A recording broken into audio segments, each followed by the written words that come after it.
بھارت کے لیے شدید پریشانی کا عالم ہے۔ پاکستان ایک بار پھر عالمی سٹیج پر اپنی قابل ستائش سفارتی مہارت کا مظاہرہ کر رہا ہے۔ اختتام ہفتہ army chief field marshal general Asim Munir نے بیجنگ کا دورہ کیا، جہاں انہوں نے چین کے نائب صدر، وزیر خارجہ، وزیر دفاع اور ملٹری لیڈرشپ سے اہم ملاقاتیں کی۔ پچھلے مہینے انہوں نے امریکی صدر ڈونلڈ ٹرمپ کی دعوت پر وائٹ ہاؤس میں لنچ اور 2 گھنٹے طویل میٹنگز کی تھیں۔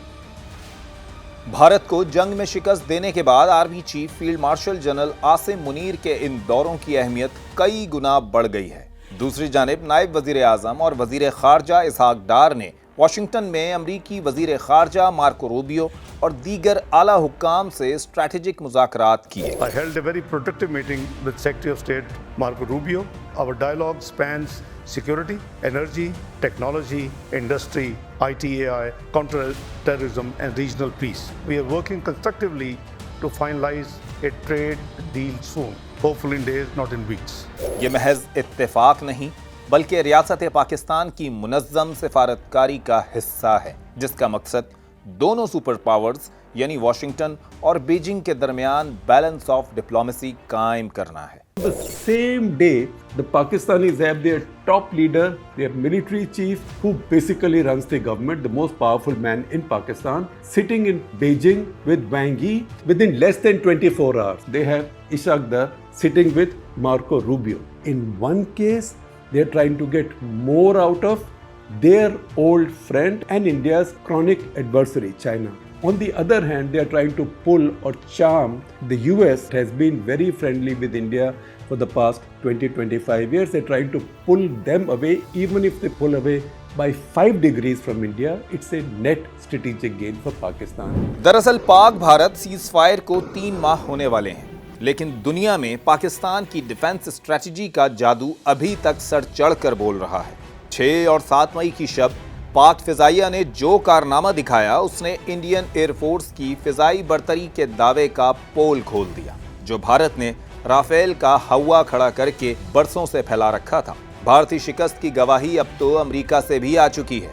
صدر ٹرمپ نے گزشتہ ہفتے 2 مرتبہ پاکستان اور بھارت کے درمیان کشیدگی کا حوالہ دیتے ہوئے کہا کہ جنگ کے دوران 5 طیارے مار گرائے گئے تھے۔ بھارت جنگ میں اپنی شکست اور امریکی ثالثی سے جتنا دور بھاگ رہا ہے، صدر ٹرمپ اتنی ہی بار دہرا رہے ہیں کہ سیز فائر انہوں نے کرایا۔ India, Pakistan, that was going, and in fact, planes were being shot out of there. 5 jets were shot down, actually, and we got it solved through trade. We have stopped wars between India and Pakistan. India, Pakistan was probably going to end up in a nuclear war if they kept, they shut down 5 planes in the last attack. Who knows where that would have ended up, and I stopped it. Pakistan سے 6-0 سے شکست کھانے کے بعد B J P government, Indian air force, نئی دلی کی diplomacy اور گودی media سب ہی سوالات کی بوچھاڑ میں ہیں۔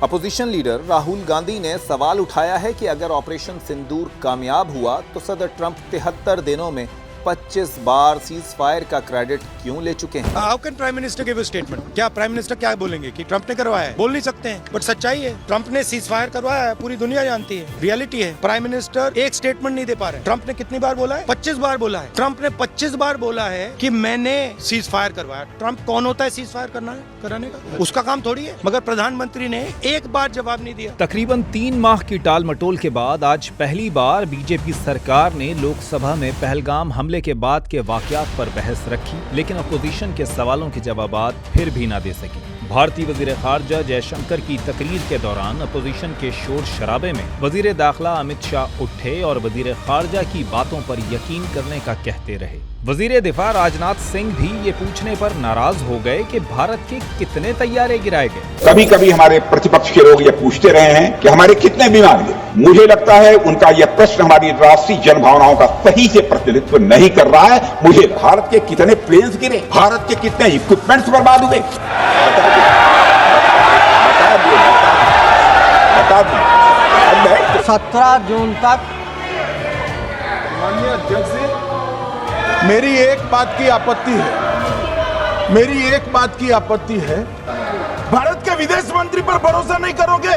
اوتھ لیا ہوا ویکتی یہاں پر بول رہا ہے He is responsible. पहलगाम वाक़ये की बुनियाद पर भारत ने पाकिस्तान पर हमले का जो जवाब तैयार किया था वो खुद भारत में शुकूक व शुबहात का शिकार है। साबिक भारतीय वज़ीर दाखिला पी चिदम्बरम के एक इंटरव्यू में दिए गए बयान पर भारत में हलचल मची हुई है, जिसमें उन्होंने मोदी सरकार को आईना दिखाते हुए सवाल उठाया कि हुकूमत के पास क्या सबूत है कि हमलावर पाकिस्तान से आए थे। पहलगाम हमले में मकामी दहशतगर्द भी मुलव्वस हो सकते हैं। Where are the terrorist attackers?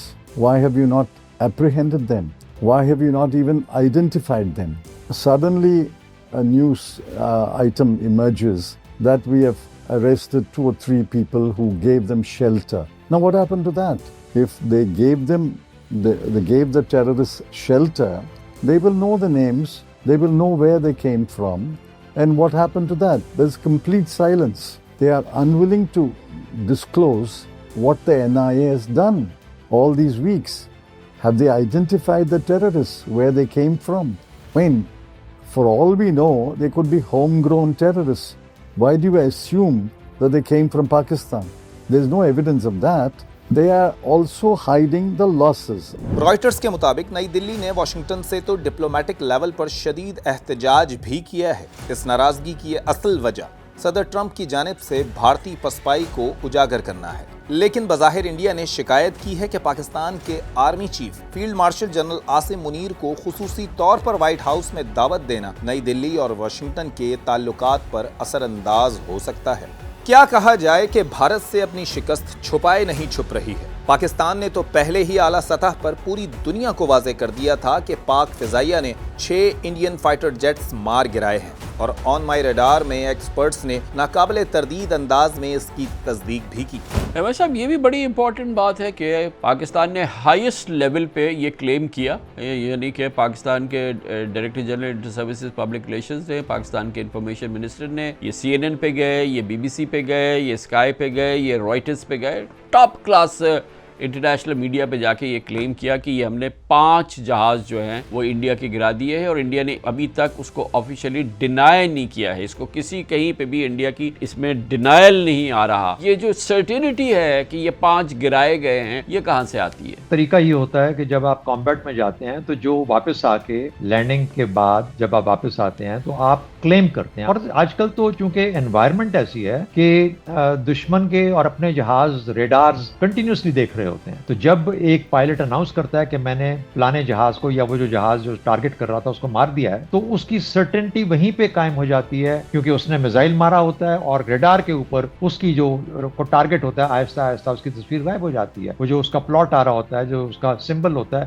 वो सिंबल गायब हो जाता है। अगर सिंबल गायब नहीं होता तो उसका मतलब है कि वो किल या वो शूट नहीं हुआ। और रेडार बिल्कुल एब्सोल्युटली जिसे कहते हैं कि उस वक्त देख रहा होता है, इट इज 100% सर्टेन उसका इमेजेस आ रहे होते हैं। और एक रेडार नहीं होता, बहुत सारे रेडार्स होते हैं जो कि देख रहे होते हैं। फिर आपके साथी हैं जिनके सामने आपके पार्टनर्स, आपके जो कॉम्बैट के अंदर जो आपके अपने साथी हैं, वो भी कंफर्म करें कि जी ये जहाज मेरे सामने उसने गिराया, मारा। तीसरा, आप वेपन्स कैरी कर रहे हैं और आपने मिसाइल मारे, जाहिर है वापस आएंगे वो वेपन, मिसाइल्स नहीं होंगे आपके पास। चौथा, आपके जहाज में जब आप फायरिंग करते हैं उससे पहले जितना भी रेडार का काम है, क्योंकि रेडार के ऊपर लॉक करते हैं, टारगेट को आइडेंटिफाई करते हैं, फिर लॉक करते हैं, फिर उसको आप आगे ट्रैक करते हैं और ट्रैक के बाद आप फायर करते हैं। तो ये सारी जो मराहिल हैं इनकी रिकॉर्डिंग हो रही होती है जहाज के अंदर। तो जब आप वापस आते हैं तो आप सिर्फ वो एक टेप है उसको बाहर निकालते हैं और उसको चलाते हैं और वो जो आपके सुपीरियर्स हैं, सीनियर्स जो होते हैं आपके चेन ऑफ कमांड के अंदर, वो उसको एडजस्ट देखते हैं और आपके क्लेम को वेरीफाई करते हैं कि अच्छा ये जो रिक्वायरमेंट्स थी जहाज को टारगेट करने के लिए, शूट डाउन करने के लिए, इस पायलट ने पूरी की या नहीं की। तो ये चौथा या पांचवा उसका प्रूफ है। छठा प्रूफ ये होता है कि जहां पर वो क्लेम करे, क्लेम हो जाता है रैकेज। अब रैकेज चूंकि इंडिया के अंदर गिरे हैं across the line of control, तो वो जो कंट्रोल है वो इंडिया के पास है। लेकिन खुशकिस्मती से सोशल मीडिया आजकल बहुत फाल है और उसने तस्वीरें बना के और रिकॉर्डिंग्स लेके अब तक पूरा जो इंडिया का अमालनामा है वो सारी दुनिया के आगे पेश कर दिया। इत्तेफाक की बात है कि भारत की मिलिट्री लीडरशिप भी बार बार किसी न किसी तरह ये एतराफ कर रही है कि इंडियन आर्मी और एयर डिफेंस सिस्टम पाकिस्तान के सामने ढेर हो गया था, मगर हर बार एक अनोखी मंतक पेश की जाती है। What is important is that not the jet being down, but why they were being down. But a jet Why? Why? down? Why they were. So the good part is that we are able to understand the tactical mistake which we made, remedy it, rectify it, and then implement it again after 2 days, and flew all our jets, again targeting at long range. Pakistan claims 6 Indian jets were downed. So just to get clarity, Indian jets were downed, but the number 6 As I said, is not numbers inaccurate. are not important. Why they were down, what mistakes were made, that are important. So we saw Pakistan one side, but adversaries were 2, and if I would say actually 4 or 3 actually. Pakistan was the front face. We had China providing all possible support, and it's no surprise because if you were to look at statistics, in the last 5 years, 81% the military hardware that Pakistan is getting is all Chinese, 81% of that. Turkey also played a very important role in providing the type of support that was there. Bayraktar, of course, he's been giving from before. We saw numerous other drones also coming in, landing in the face of war, during the war, along with trained sort of individuals who were there. भारतीय military leadership चाहे बहाना कुछ भी बनाए, मगर Pakistan air force के हाथों Rafale समेत 6 फाइटर जेट्स की तबाही और इंडियन एयर फोर्स का 2 दिन से ज्यादा ग्राउंड रहना यकीनन भारत की तारीखी रुसवाई है। और पाकिस्तान का ये एक्शन घंटों नहीं बल्कि चंद मिनटों का एयर कॉम्बैट था।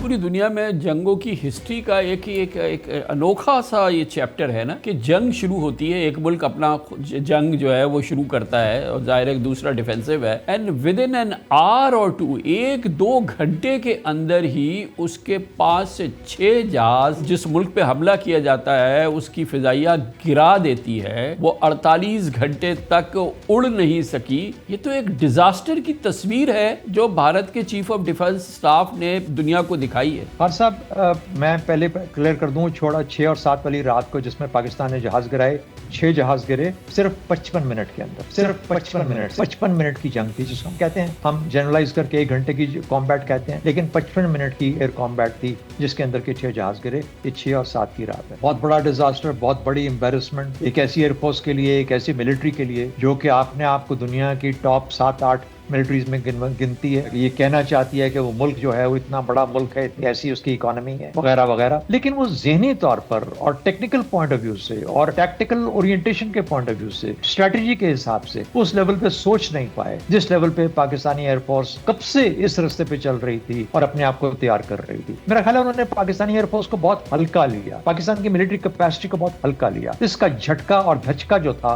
उनको उस रात को पड़ा और इतना जोर से पड़ा। और दूसरी बात देखिए, मेरे हिसाब से तो मैं बिल्कुल वाज़ेह तौर पर as an expert, as a professional opinion के तौर पे आपको बता रहा हूँ, मेरे ख्याल से वो अभी भी पिछली सदी की जंग लड़ रहे थे। पाकिस्तानी एयरफोर्स ग्रेजुएट करके कब से पिछली सदी को छोड़ के आज की और मुस्तकबिल की जंग की तैयारी कर रही थी, जबकि वो अभी तक अपना तौर तरीका, अपना अंदाज, टेक्निकल अंदाज, अपनी सोच का अंदाज उसी लेवल पे रखे हुए थे, बावजूद इसके कि उनके जहाज काबिल थे, उनके पायलट्स को ट्रेन नहीं उस तरीके से किया गया था, वो सोचते नहीं थे। मेरे ख्याल में पाकिस्तान की जो थी ना जो सुपीरियरिटी वो बड़े खुल के सामने हुई, वाज़ेह हुई। और जब कोई एयरफोर्स बिल्कुल जमीन दोज हो जाती है इतने 2-2.5 दिन के लिए, बल्कि मैं तो कहूंगा 3 दिन के लिए, 7 तारीख की सुबह से लेके 9 और 10 की रात तक, 2.5 डेज, इसका मतलब यही कुछ हालात इसराइल और जो अरबों की जंग हुई थी 1967 में, उसमें इसराइल ने जो 3 दिन के अंदर सुप्रीमेसी हासिल की थी, पाकिस्तान ने वही सुप्रीमेसी आज के दौर में, आज के बहुत ही कॉम्प्लेक्स एक एनवायरनमेंट के अंदर वो हासिल की 1 घंटे के अंदर, और 2.5-3 दिन के लिए उनको जमीन बोस कर दिया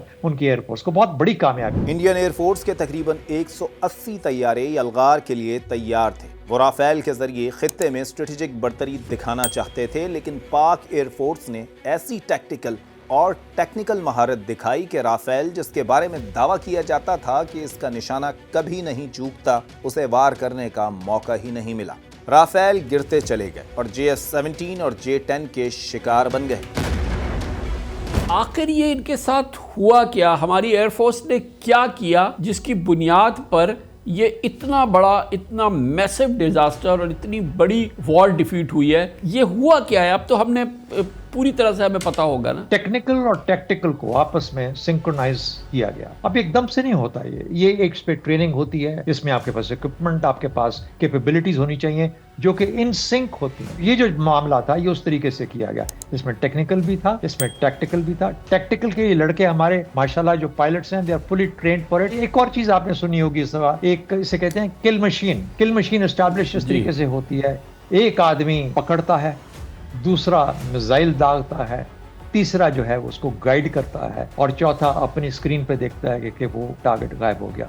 अभी जो किल मशीन थी वो इतनी परफेक्ट थी, इन लड़कों की कोऑर्डिनेशन इतनी परफेक्ट थी, ये सिंक्रोनाइजेशन टेक्निकल और टैक्टिकल की इतनी परफेक्ट थी कि जिसे कहते हैं कि ये एपिटमी ऑफ परफेक्ट एम्प्लॉयमेंट थी मेरे ख्याल से। बिल्कुल वाज़ेह तौर पे हमें इसके ऊपर कोई किसी किस्म का वो अब शुबा, शक और सोच का ख्याल नहीं है। हमें पता चल चुका है एग्जैक्टली इन लड़कों ने क्या कमाल किया, और माशाल्लाह इतनी बेहतरीन सोच के साथ, इतने प्लान के साथ। तो मेरा ख्याल है जब यहाँ पे इस तरह की चीज हो रही थी तो उनके वहमो गुमान में भी नहीं था। वो समझ रहे थे रफेल ही हर चीज का हल है। रफेल हर चीज का हल नहीं था। रफेल पहले दिन तो 2-4 दिन पहले अंधा हो गया था पाकिस्तान की तरफ आते आते, और फिर वो भाग गया था पीछे, वो उसको ब्लाइंड कर दिया गया था। यकीनन हम तो नहीं उसको विटनेस कर सकते, लेकिन उस एयरफोर्स जिसने ये इन्फ्लिक्ट की उन पे डिफीट, उस एयरफोर्स जिसने कि ये 6 जहाज उनके गिरा दिए उस वॉर के पहले चंद घंटों में, मगर हम लोग तो कौम तो नहीं देख पा रही। मगर क्या बात होगी उस एयरफोर्स की, उन लोगों की, उन ऑफिसर्स की, उन जवानों की, उन पायलट्स की जो कि उन मिशंस के अंदर थे। हम तो बस सोच भी नहीं सकते कि क्या मतलब अनबिलीवेबल सिचुएशन है।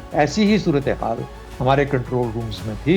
वो जहां पे भी थे उस वक्त सब आपस में कांटेक्ट में थे। Control rooms 1 down, 2nd down, 3rd down, इस तरह करके आवाजें आ रही थी। और हर ऐसी चीज पे जाहिर है सीने तो फिर माशाल्लाह से फूलते हैं। अल्लाह अकबर के नारे लग रहे थे, सिर्फ एक जगह पे नहीं, बहुत सारी जगहों पे पाकिस्तान में जहाँ पर ये इस वक्त ये मार का कंट्रोल हो रहा था। मैं सिर्फ एयरफोर्स की बात नहीं कर रहा, हर जगह पे। तो अल्हम्दुलिल्लाह अल्लाह ताला ने बहुत कामयाबी दी। तो क्या ये सिर्फ टेक्नोलॉजी की बढ़तरी थी, और क्या ये चाइनीज और फ्रेंच फाइटर जेट्स का मुकाबला था? अगर कामयाबी का इन्हिसार महज टेक्नोलॉजी पर होता तो राफेल में किस चीज की कमी थी? दर हकीकत ये सिर्फ मशीनों का इम्तिहान नहीं था, बल्कि पाकिस्तानी पायलट्स की ट्रेनिंग, प्रैक्टिस और फर्स्ट शॉट कैपेबिलिटी का नतीजा था। ये तो ज़ाहिर है एक जानिब पायलट की स्किल की अल्टीमेट इम्तहान है, वो एक काउंट करता है। लेकिन ये मशीन्स जो इस्तेमाल हो रही हैं, जैसे हमारी तरफ से JF-17 थंडर और फिर ये F-16 वगैरह, और इंडिया की जानिब से राफेल जो कि बहुत एक्सपेंसिव और बड़ा आज के ज़माने में मॉडर्न एयरक्राफ्ट समझा जाता है। तो फ्रेश बाइंग की है इंडिया ने, या कंफर्म किया है $7 बिलियन।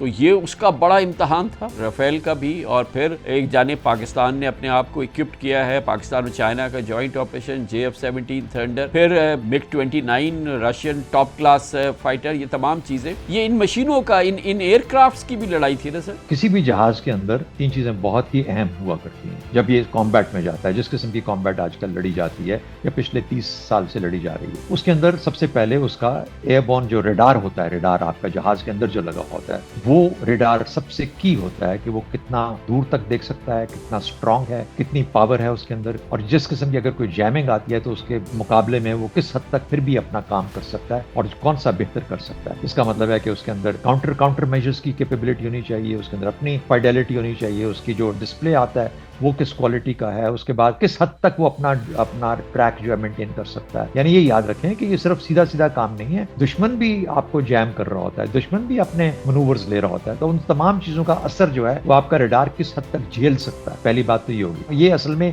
की है किसी भी फाइटर को जांचने की कि कितना अच्छा रेडार वो कैरी कर रहा है अपने साथ, अपने अंदर। और ये पायलट नहीं ऑपरेट करना होता है, इसका कोई ऑटोमेटेड सिस्टम होता है, फंक्शन होता है, लेकिन ये खुद से करता नहीं है ऑपरेट। दूसरी बात, मिसाइल किस किस्म का वेपन है, वो वेपन जो कि कितनी रेंज तक वो जा सकता है और कितना दूर मार कर सकता है। इसमें एक टर्म है जिसे कहते हैं फर्स्ट शॉट, यानी मैं तुम्हें पहले देखूंगा और पहले चला दूंगा। तो जो फर्स्ट शॉट कैपेबिलिटी जिस जहाज में होगी وہ ہمیشہ دوسرے سے سپیریئر ہوگا کیونکہ اس کو فائر کرنے کا یا اتنی اس کی رینج میں آنے کا پہلے موقع مل جائے گا. جو دوسرا ہے وہ ٹارگٹ بن جائے گا, پہلا اٹیکر یہ بن جائے گا کیونکہ اس کی رینج زیادہ ہے, اس کا ریڈار بہتر ہے. اور تیسری چیز ان دونوں کی انٹیگریشن, یعنی ریڈار اور میزائل آپس میں کتنا بہتر طور پہ جڑے ہوئے ہیں اور کتنا آٹومیٹکلی ایک دوسرے کو اپنی میسجنگ اور سگنلنگ کر رہے ہیں, اور تاکہ یہ دونوں مل کے ایک ٹیم کے طور پہ, اور ان کے بیچ میں پائلٹ بیٹھا ہوا ہے جو دونوں کو کنٹرول کر رہا ہے. تو یہ اس طریقے سے جانچے جاتے ہیں. تو رافیل بھی بڑا اچھا جہاز ہے, بہت اچھا ہے, 4.5 جنریشن کا جہاز ہے. آج کل 5th جنریشن کی بات چل رہی ہے, امریکہ کے پاس تو ہے, چین کے پاس بھی ہے, اور آگے معاملہ چلے گا تو 5th جنریشن ساؤتھ ایشیا میں بھی کہیں نہ کہیں آ جائے گا. لیکن 4.5 جنریشن کے اندر رافیل, F-16 ہمارے جو ماڈرن F-16 ہیں, اور J-10 اور بلاک 3 بڑی حد تک جو J-17 بلاک 3 ہے, یہ سب کے سب اس کیٹیگری میں آتے ہیں. پاکستان کا ایڈوانٹیج یہ تھا کہ نہ صرف ریڈارز بہت اچھے ہیں J-10 پہ بھی اور بلاک 3 میں بھی اور F-16 پہ بھی, بلکہ ان تینوں کے پاس جو میزائلز ہیں ان کے پاس امریکن اور ان کے پاس چائنیز. جو رافیل ہے, رافیل میں سپیریئر ہیں جو کہ J-10 اور J-17 میں ہیں, اور ٹکر کے ہیں جہاں تک جو کہ F-16 کے اندر ہے. تو اس طرح کی سچویشن تھی. تو میرا خیال ہے پاکستان کو ٹریننگ کا, پاکستان کو مہارت کا, پاکستان کے پائلٹس کو کامبیٹ جسے کہتے ہیں کہ ایک سچویشن اویئرنیس کا, ایک بہت زیادہ اس قسم کی فلائنگ کر کے پچھلے 20 سال سے 25 سال سے ہم یہ فلائنگ کر رہے ہیں, اسی قسم کی فلائنگ کر رہے ہیں. 70 جہازوں کے خلاف اڑتے ہیں ہم, خود سے 70 جہاز بناتے ہیں, ان کو بناتے کیا بلکہ ان کو لانچ کرتے ہیں اور ان کے خلاف ہم پریکٹس کر رہے ہیں. تو یہ اس کا نتیجہ ہے, اس انڈکشن پلان کا جو کہ ہمارے پلان میں تھا کہ ہم اس طریقے سے جہازوں کو انڈکٹ کریں گے. اب انڈین ایئر فورس اتنی ڈری سہمی ہوئی ہے کہ وہ روسی ساختہ طیارے MiG-21 کو ستمبر 2025 میں اپنے فلیٹ سے ریٹائر کر رہی ہے. MiG-21 پچھلے 60 سال سے بھارتی جنگی بیڑے کا حصہ ہیں. یہ وہی فائٹر جیٹس ہیں جن میں سے ایک کو فروری 2019 میں پاکستان نے مار گرایا تھا اور اس کے پائلٹ ونگ کمانڈر ابھینندن کو گرفتار بھی کیا تھا. مگر بھارتی جارحیت کے جواب میں پاکستان نے خیر سگالی کے طور پر ابھینندن کو رہا کر دیا تھا. دیکھا جائے تو حالیہ پاک بھارت جنگ میں بھی انڈین سائیڈ سے بمباری کی گئی, جبکہ پاکستان ایئر فورس نے لانگ رینج میزائل سے صرف ملٹری ٹارگٹ کو ہٹ کیا.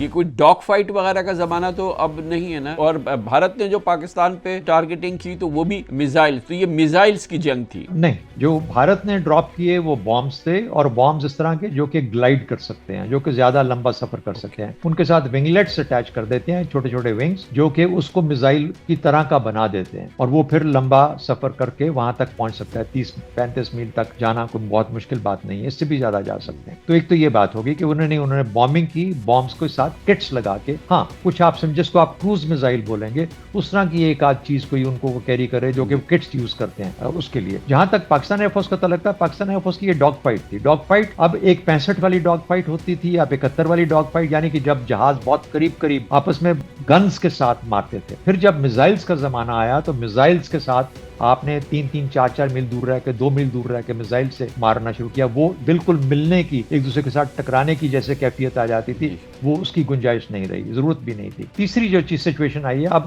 جب سے ریڈارز ہمارے جہازوں پہ لگے ہیں, لانگ رینج ریڈارز ہیں, اور کافی عرصے سے ہمارے پاس یہ ریڈارز جو ہیں, بلکہ 60 سے ریڈارز کا تعلق ہے, لیکن ریڈار کی کوالٹی بہتر سے بہتر ہوتی گئی. یہ ریڈارز کے ساتھ پھر میزائلز کو آپس میں انٹیگریٹ کیا جاتا ہے. ریڈار سے آپ جہاز کو پک کرتے ہیں, اپنے ٹارگٹ کو پک کرنے کے بعد اس پہ اسکرین کے اوپر, اور اس کے اوپر آپ کر کے اس کو پھر ٹارگٹ کرتے ہیں, ٹریک کرتے ہیں, اور پھر جب آپ کا ویپن کی رینج میں آ جاتا ہے وہ, جو کہ پھر سے وہی 25-30 میل, 20 میل, 10 میل اس طرح کی رینجز ہوتی ہیں, that is when you launch, depending on کہ کس قسم کی سچویشنز ہیں.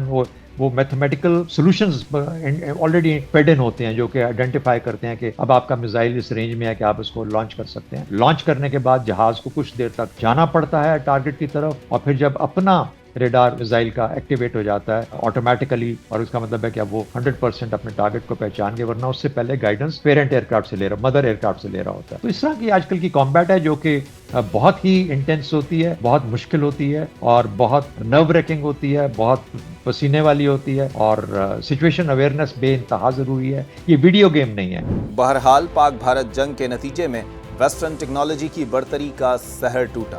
فرانس کے ڈیفنس ایگریمنٹس خطرے میں پڑ گئے اور چائنیز فائٹر جیٹس کی ڈیمانڈ بڑھ گئی, مگر یہ کارنامہ پاکستانی شاہینوں کی بدولت ممکن ہوا. پاکستان چاہتا تو 6 سے زیادہ بھارتی لڑاکا طیارے بھی گرا سکتا تھا, لیکن پاکستان نے حد درجے ریسٹرین کا مظاہرہ کیا. सारी दुनिया के सामने इंडिया के सबसे टॉप रैंकिंग मिलिट्री ऑफिसर ने कह दिया कि 2 दिन के लिए इंडियन एयरफोर्स ग्राउंड हो गई। अच्छा, इस एग्रेशन के बाद जिसका Pakistan with in 55 minute 6 jets गिरा के जवाब दे चुका था, जो पहला ऑन स्लॉट था, आप अपने मिलिट्री एंगल से बताएंगे हमारे पास जब वो एयरफोर्स डाउन हो गई थी तो ये हमारे पास मौका नहीं था कि हम एक डिसाइसिव एक पुश करें? वो मिलिट्री जिसकी एयरफोर्स डाउन हो चुकी है, वो डीमोरलाइज्ड है, जिसके 6 जहाज गिर चुके हैं, एक हम डिसाइसिव पुश करते, मगर क्यों रिस्ट्रेन किया हमने इस जमाने में? वो क्या हिकमत अमली हो सकती है सर? ये पहली दफा रिस्ट्रेन नहीं किया पाकिस्तान। जो 6-7 की रात थी, उस रात में ये इंडिया के एयरफोर्स में भी लोगों को पता है कि इतने ज्यादा टारगेट लॉक्स करके जो एयर में थे,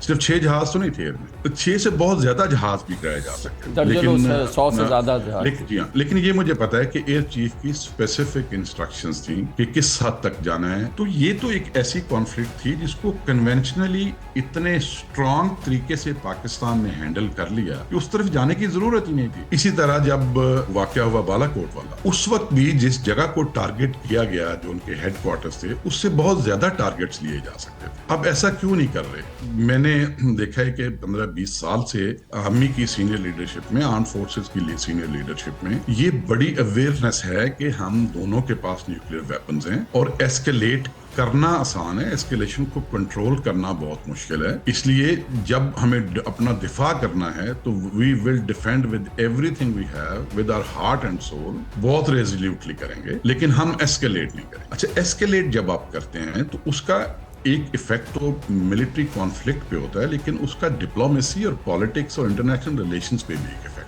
देखिए, पूरी दुनिया देख रही थी कि 6-7 की रात को जो उन्होंने किया, तो पाकिस्तान ने उसके अगेंस्ट कोई सिविल टारगेट्स उधर हिट नहीं किए, सिर्फ एयरक्राफ्ट जो हवा में थे उनको हिट किया। फिर 7-8 की रात को पूरे मुल्क में जब लॉइटरिंग म्यूनिशंस और ड्रोन्स भेजे, फिर भी पाकिस्तान ने जवाब दिया। फिर 8-9 की रात को जब सुपरसोनिक मिसाइल्स मारने शुरू किए तो तब जवाब दिया। तो पूरी दुनिया में एक चीज तो अप्रिशिएट की गई कि तीनों रात 10 की सुबह तक पाकिस्तान ने बड़ी स्ट्रेटेजिक रेस्ट्रेंट दिखाई, बड़ी पेशेंस दिखाई, और इंडिया यूनिलेटरली एस्केलेट करता जा रहा। और क्योंकि वो यूनिलेटरली एस्केलेशन कर रहे थे, इसलिए उनको जो पोजीशन उनको स्टार्ट करते वक्त थी कि दुनिया में लोगों ने उनका साथ नहीं दिया, वो मजीद खराब हुई लगातार एस्केलेशन की वजह से। तो ये तो दोनों तरफ अवेयरनेस होनी चाहिए कि न्यूक्लियर वेपन्स के होते हुए पहले तो कन्वेंशनल वॉर की भी कोई स्पेस नहीं है, लेकिन अगर कोई कॉन्फ्लिक्ट होती है तो उसमें एस्केलेशन तो किसी तरह भी दोनों के इंटरेस्ट में नहीं है, और कभी भी इंटरनेशनल कम्युनिटी उस एस्केलेशन को आंखें बंद करके बर्दाश्त नहीं करेगी, डाइजेस्ट नहीं करेगी, और ये नहीं होगा कि they will look the other way. Indian air force को दुनिया की 4थी बड़ी फिजाइया माना जाता है। इस हवाले से इसे पाकिस्तान पर अददी अक्सरियत भी हासिल है, लेकिन ऑपरेशन सिंदूर के दौरान पाक फिजाइया ने भारतीय तैयारों की जो दुर्गत बनाई, उसकी गवाही पूरी दुनिया दे रही है।